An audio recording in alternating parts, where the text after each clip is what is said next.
What's up, everybody? Welcome to Podcast Now Plus. I'm Alex, and in this video, I want to talk about a boatload of different news stories. The last couple days have been unbelievably insane. So I wrote down, I believe, 6 of them. I just kind of want to rifle through. I just want to have something to say, about each of these 6. And if people ask me about them, I can point to this video and say, here, I covered it. So let's kind of rapid fire this. I want to first start out with, there's that fun little article that was going around. Well, Kotaku wrote like the big article about it. I mean, the line from Netflix and WB Games, right, basically boiled down to that Netflix thinks WB Games is worth literally nothing. And the exact quote is actually somewhat close to that, right? When they were making the bid and they, 82, whatever it is, 82.7, I think, those billions of dollars do not even consider or factor in WB Games. They kind of look at it at almost like a break-even thing. Like, they don't think it's revolutionizing anything.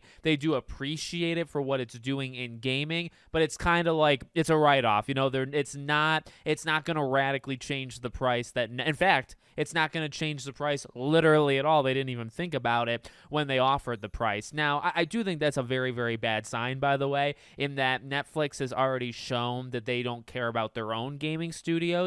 They tried it, and ultimately it just didn't seem to work out, and they pulled back massively. So that does scare me, because we talked about that David Zaslav quote where he talked about, like, they don't have a gaming business, and, like, that would be, a beneficial thing for them. Now they kind of inherit a pretty big, gaming division for WB Games. Well, if Netflix looks at it as something that literally does not factor into the worth of the company, I don't know how good that is. By the way, though, to be a little optimistic, I think maybe they were just stupid, or maybe they just weren't looking at it.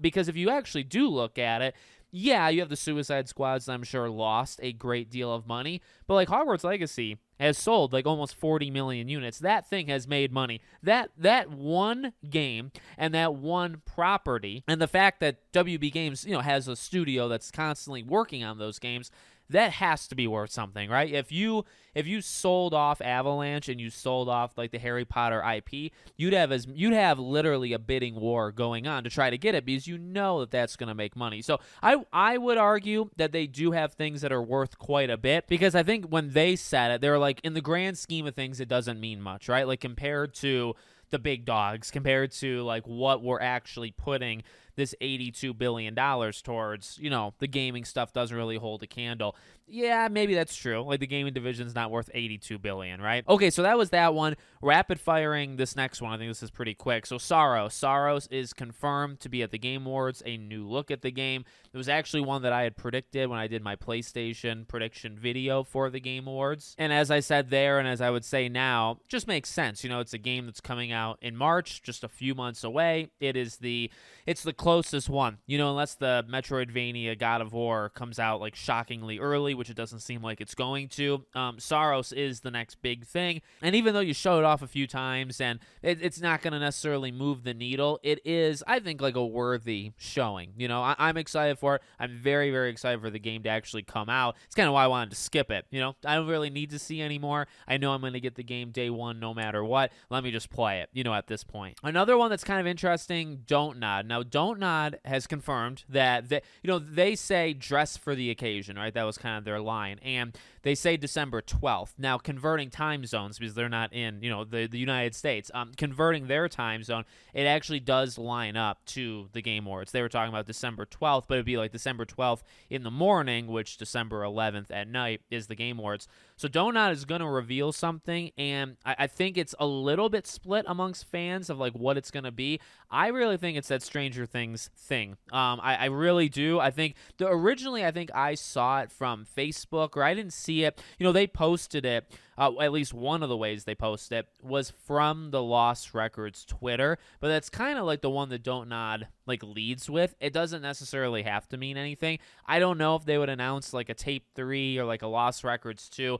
I don't know if they would do that so soon. I know they're, it seems like internally they're working on the next Lost Records game, but we also know they're working on like a very high valued IP, I believe, through Netflix. I think all that stuff is confirmed. Stranger Things is the part that, it's kind of a rumor. It lines lines up, but that's not the confirmation. Like that, we don't actually know if that's what it is. But it seems like it's gonna be that. So that would be pretty cool. I mean, you announce a Don't Nod Stranger Things game at the Game Awards, that'd be freaking sick. Couple others, Lego Batman confirmed. I think a little bit more than a day ago they confirmed it's gonna be there. That was another one. I was actually doing pretty good this year. I made a lot of videos, so I guess by like the odds of numbers, I'm gonna get a few things right. I got quite a few things right. I'll add the word quite. Because I also predicted this one. I thought Lego Batman made a lot of sense to be at the Game Awards. We don't know what it's necessarily going to do. I imagine it's going to do the release date. It's a game that's probably coming out in April or May. We kind of have figured that, the last couple months we've been talking about that. So this is a good one that, look, we've already seen a good amount of gameplay. This is another one. It's kind of like Saros, but it's coming out like a month later, I'm sold on it now. I don't necessarily need to see more. I mean, a cool little trailer, which I'm sure it will be a cool trailer. You show it, you give the date, and then moving on, or we move on. But, I mean, not to, like, say that there's no, excitement for the game whatsoever. Let's just move on again to that day. Let's just freaking play the thing, right? So, very excited for that one, if nothing else than just to see the date. And then in terms of the games going to the Game Awards, at least the ones that I caught, Bruce Straley, who really, I think in retrospect, held Naughty Dog. You think about Naughty Dog and you think about how they're still, they're still good. And I think people still obviously very much respect them. When they were the absolute top dogs and there was no arguing, like, their place in like the top 2-3 best studios on the planet for like a good decade, right? Bruce Straley, I really think, was kind of like the hidden gem there, and not even necessarily hidden. He was like a co-director for a long time. He was around for a long time. Him and Neil Druckmann kind of grew up, on the earlier Uncharted games, Jak and Daxter. Like we know, they played a part. But Bruce Straley, you can watch documentaries on like The Last of Us Part 1 or Last of Us 1 at the time, 2013. This is a guy that, and he's the game kind of side of things, right? Neil was more of like the creative director, and then Bruce was more of like the game director, getting everything to work and gameplay designs, things like that. So this is a guy that really knows his stuff, grew up, again, like when Naughty Dog was the top dogs, was around, I think, for Naughty Dog's best era. Uncharted 2, so basically, I guess, Uncharted 4, that kind of almost 10 years, of a golden, and he was around before then, but like, in terms of having significant power, he was around for like a very strong period in Naughty Dog's history. Okay, enough puffing him up. Basically, he started an indie studio a while ago. Their game is confirmed to be there. Art style looks really, really cool. Nothing really we can like glean from it besides how it looks, and it looks very, very pretty, very beautiful. I really like it. I really think, and it's why I spent so much time talking about Bruce the person. I think it's a game that as soon as we see it, we're gonna all be interested in. At least me, people like me, I guess. I just feel this is one of those indie games that comes from a talent that a lot of people leave studios, right? They make another team or they join another team. It's like, okay, you got to kind of follow that person's career path. This is one of those, I feel. I feel like he's a worthwhile talent to kind of follow and say, oh, okay, here's what he did do. Now he's doing his own thing. Oh, he's got a new game coming out. It's an indie game, but you're immediately going to want to check it out, right? At least that's kind of how I view it. So I'm really, really excited for that one. And finally, we have the mystery solved of the statue. A little anticlimactic because, now here's the thing. All right, I guess jumping to the end. It really seems like it's Divinity Original Sin 3, right? There was a trademark for Divinity Original Sin. The logo for it matches the statue.